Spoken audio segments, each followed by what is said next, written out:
Halo teman-teman, perkenalkan nama saya Julkeda Febriani Broginting, NPM 2115010140, kelas 11A12, Prodi PGSD, Fakultas FIP Universitas Politi Brastagi. Materi yang saya bawakan kali ini ialah Pancasila. Di sini saya akan menjelaskan apa itu Pancasila. Pancasila adalah dasar negara serta filsafah bangsa dan negara Republik Indonesia yang terdiri atas 5 sila. Panca artinya 5, sila artinya asas, yaitu 1. Ketuhanan yang Maha Esa, yang disimbolkan dengan bintang, melambangkan cahaya kerohanian yang dipancarkan Tuhan pada setiap manusia. Simbol bersudut 5 juga melambangkan cahaya yang menerangi dasar negara yang terdiri dari 5 sila.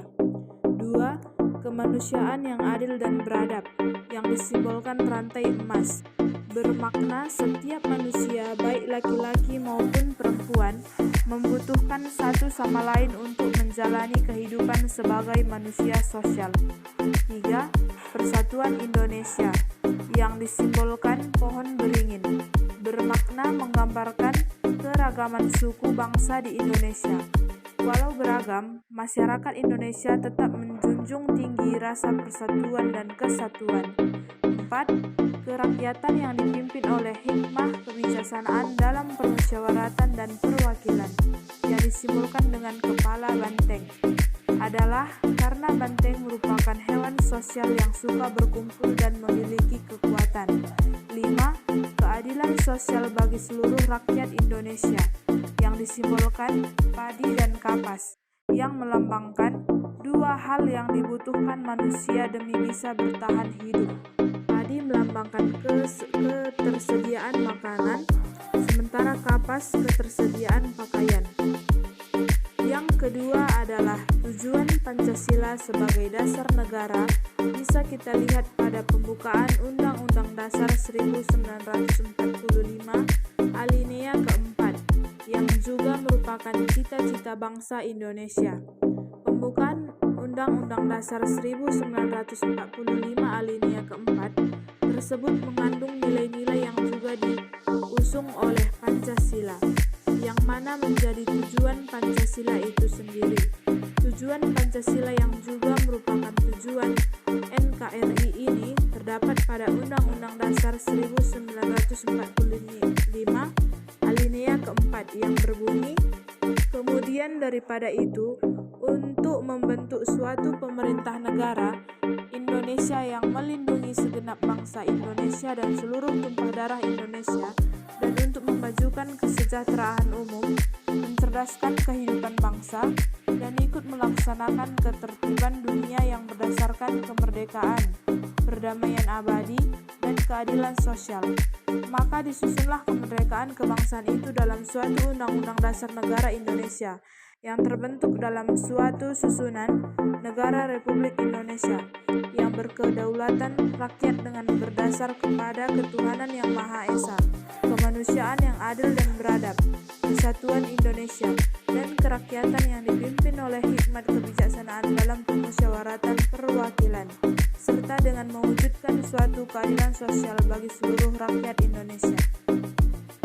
Dari pernyataan yang terdapat pada pembukaan Undang-Undang Dasar 1945 alinea keempat tersebut, bisa dipahami bahwa tujuan Pancasila yang juga merupakan tujuan Indonesia sendiri ialah membentuk suatu pemerintah negara Indonesia yang melindungi segenap bangsa Indonesia dan seluruh tumpah darah Indonesia, memajukan kesejahteraan umum, mencerdaskan kehidupan bangsa, ikut melaksanakan ketertiban dunia yang berdasarkan kemerdekaan, perdamaian abadi, dan keadilan sosial. Dalam pembukaan Undang-Undang Dasar 1945 alinea keempat tersebut juga disebutkan bahwa dasar dari cita-cita negara tersebut adalah Pancasila yang disebutkan setelahnya. Itulah tujuan Pancasila yang perlu kita ketahui, teman-teman. Yang ketiga adalah fungsi Pancasila sebagai dasar negara. 1. Pancasila sebagai pedoman hidup. Pancasila menjadi sebuah pedoman hidup bangsa, supaya bisa menjadi sebuah pedoman dalam mengambil keputusan. 2. Pancasila sebagai jiwa bangsa. Pancasila haruslah menjadi jiwa dari bangsa Indonesia, supaya jiwa bangsa bisa terwujud dalam setiap lembaga maupun organisasi dan insan yang ada di Indonesia. 3. Pancasila sebagai kepribadian bangsa. Pancasila sebagai kepribadian bangsa karena kepribadian bangsa Indonesia sangat penting dan juga menjadi identitas bangsa Indonesia. Oleh karena itu, Pancasila harus diam dalam diri tiap pribadi bangsa Indonesia agar bisa menjadikan Pancasila sebagai kepribadian bangsa. 4. Pancasila sebagai sumber hukum. Pancasila menjadi sumber hukum dari segala hukum yang berlaku di Indonesia, atau bisa dibilang Pancasila sebagai dasar negara. Jadi tidak boleh ada satupun peraturan yang bertentangan dengan Pancasila. 5. Pancasila sebagai cita-cita bangsa. Pancasila merupakan cita-cita bangsa. Oleh karena itu, sebagai bangsa Indonesia, haruslah mempunyai angan-angan dengan sebuah negara yang berketuhanan yang esa, dengan rasa kemanusiaan yang tinggi, bersatu serta solid, selalu bermusyawarah dan juga munculnya keadilan sosial. 6. Pancasila sebagai perjanjian luhur bangsa Indonesia pada waktu mendirikan bangsa. Karena pada waktu mendirikan negara, Pancasila adalah perjanjian luhur yang disepakati oleh para pendiri negara untuk dilaksanakan, pelihara, dan dilestarikan. Yang keempat adalah 3. Kedudukan Pancasila sebagai dasar negara Indonesia. 1. Sumber hukum pertama. Menurut ketetapan MPR nomor 3 MPR 2000, Pancasila merupakan sumber hukum dasar nasional. Artinya Pancasila adalah sumber hukum utama yang mendasari pasal-pasal dalam Undang-Undang Dasar 1945 serta peraturan perundang-undangan. Pancasila menempati kedudukan paling tinggi dalam tata perundang-undangan di Indonesia. Sumber tujuan nasional.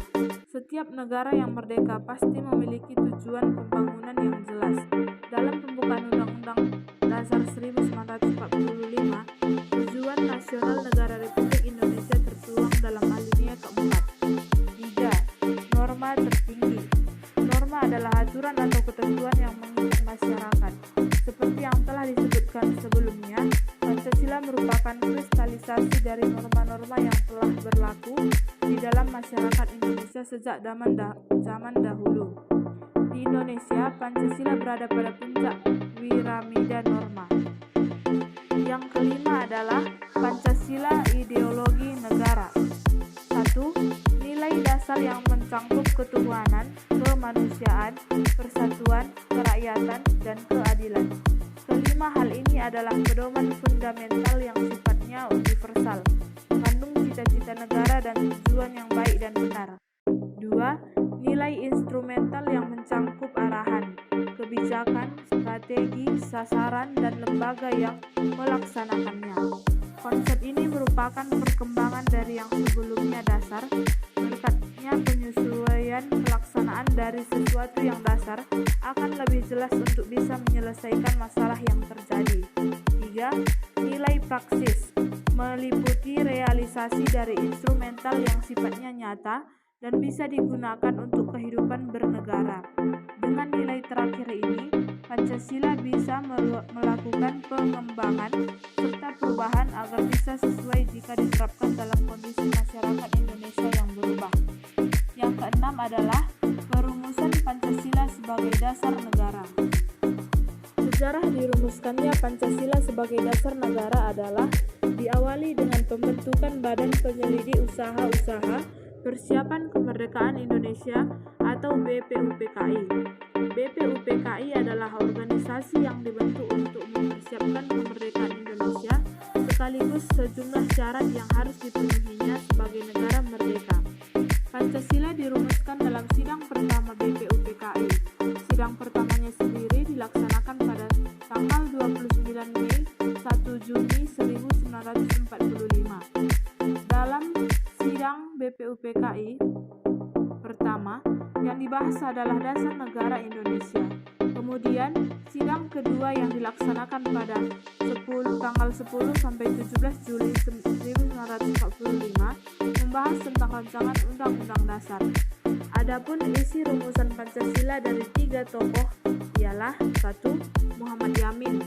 Muhammad Yamin menyampaikan usulan dasar negara secara tertulis pada ketua sidang dan secara lisan. Usulan lisan: 1. Peri kebangsaan, 2. Peri kemanusiaan, 3. Peri ketuhanan, 4. Peri kerakyatan, dan 5. Kesejahteraan rakyat. Usulan tertulis: 1. Ketuhanan yang Maha Esa, 2. Kebangsaan Persatuan Indonesia, 3. Rasa kemanusiaan yang adil dan beradab, 4. Kerakyatan yang dipimpin oleh Hikmat Kebijaksanaan dalam Permusyawaratan Perwakilan, 5. Keadilan sosial bagi seluruh rakyat Indonesia. 2. Supomo. Menurut Supomo, negara Indonesia merdeka adalah negara yang dapat mempersatukan semua golongan dan paham perseorangan, serta mempersatukan diri dengan berbagai lapisan rakyat. Selanjutnya di bawah ini usulan dasar negara menurut Supomo. 1. Kesatuan atau unitarisme, 2. Kekeluargaan, 3. Keseimbangan lahir dan batin, 4. Musyawarah, 5. Keadilan rakyat. Supomo turut menegaskan bahwa negara Indonesia merdeka bukan negara yang menyatakan dirinya dengan golongan terbesar dalam masyarakat serta tidak menyatukan dirinya dengan golongan paling kuat atau golongan politik atau ekonomi yang paling kuat. 3. Insinyur Soekarno.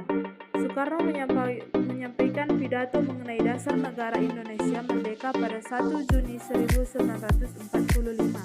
Dia memberikan usulan yang berbentuk filosofis Grundslag atau Weltanschauung, yaitu fundamen, filsafat, pikiran, jiwa, hasrat yang sedalam-dalamnya demi mendirikan negara yang kekal abadi. Soekarno menyatakan usulan dasar negara dengan sebutan Pancadharma. Lalu dengan anjuran para ahli bahasa, rumusan dasar negara yang diusulkan Soekarno ini dinamakan Pancasila. 1. Kebangsaan Indonesia, 2. Internasional atau Peri Kemanusiaan, 3. Mufakat atau demokrasi, 4. Kesejahteraan sosial, dan 5. Ketuhanan yang Maha Esa. Pancasila ditetapkan sebagai dasar negara pada 18 Agustus 1945 oleh Panitia Persiapan Kemerdekaan Indonesia atau PPKI pada sidang pengesahan Undang-Undang Dasar 1945. Pada sidang ini, PPKI mengesahkan Undang-Undang Dasar 1945 di mana terdapat rumusan Pancasila sebagai dasar negara pada alinea keempat, pembukaan Undang-Undang Dasar 1945. Nah, itu dia sejarah rumusan Pancasila sebagai dasar negara yang perlu kita ketahui. Demikianlah pemaparan materi Pancasila yang saya bawakan. Sekian dan terima kasih.